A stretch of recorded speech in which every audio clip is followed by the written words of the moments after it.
Honey thought fast. We have to go to Fairyland and get new sweets, she said. I've made heaps for the Jubilee party. You can have some of those. And I can refill my party bag with fairy dust too. Rachel bit her lip. Do we have time? She asked.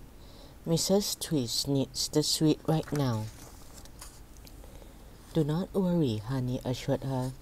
Once we've got the new sweets, I'll magic you both back here, and it will be as if no time has passed at all. Brilliant, Kirsty smiled. What are we waiting for? Honey waved her wand over the girls, and amber sparkles swirled around them. There was a wonderful smell of spun sugar, and the girls felt themselves shrinking. The next thing they knew, they were whizzing through the air very fast. Here we are, came Honey's silvery voice a moment later. Fairyland. Kirsty and Rachel blinked and looked around. They were the same size as Honey now, and best of all, they each had a pair of glittering fairy wings. Rachel beamed in delight and gave her wings a quick flutter. Meanwhile, Kirsty was gazing at the magnificent golden castle that stood before them. Balloons and streamers fluttered from its towers, and jolly music floated from it on the breeze.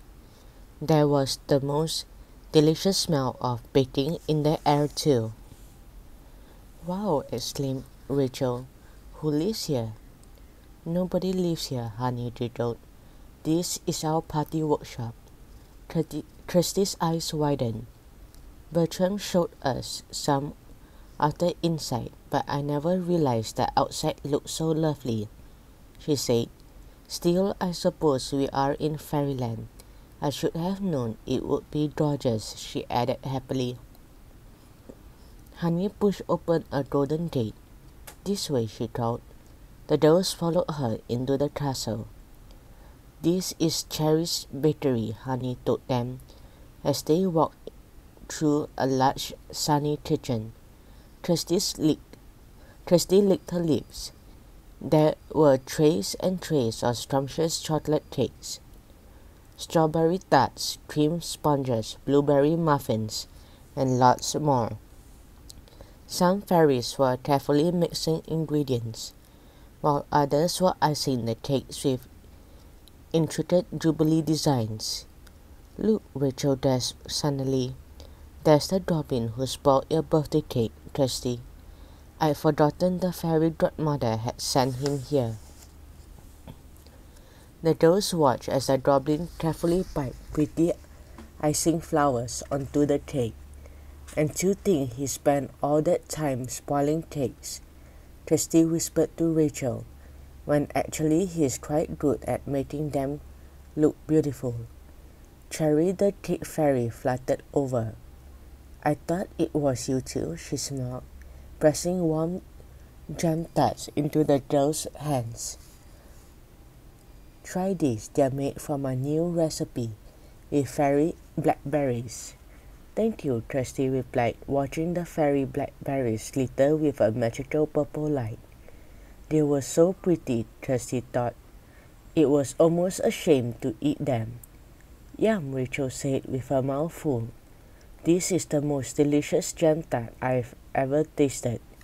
Kirsty took a bite and closed her eyes happily as the juicy fairy blackberries popped sweetly in her mouth.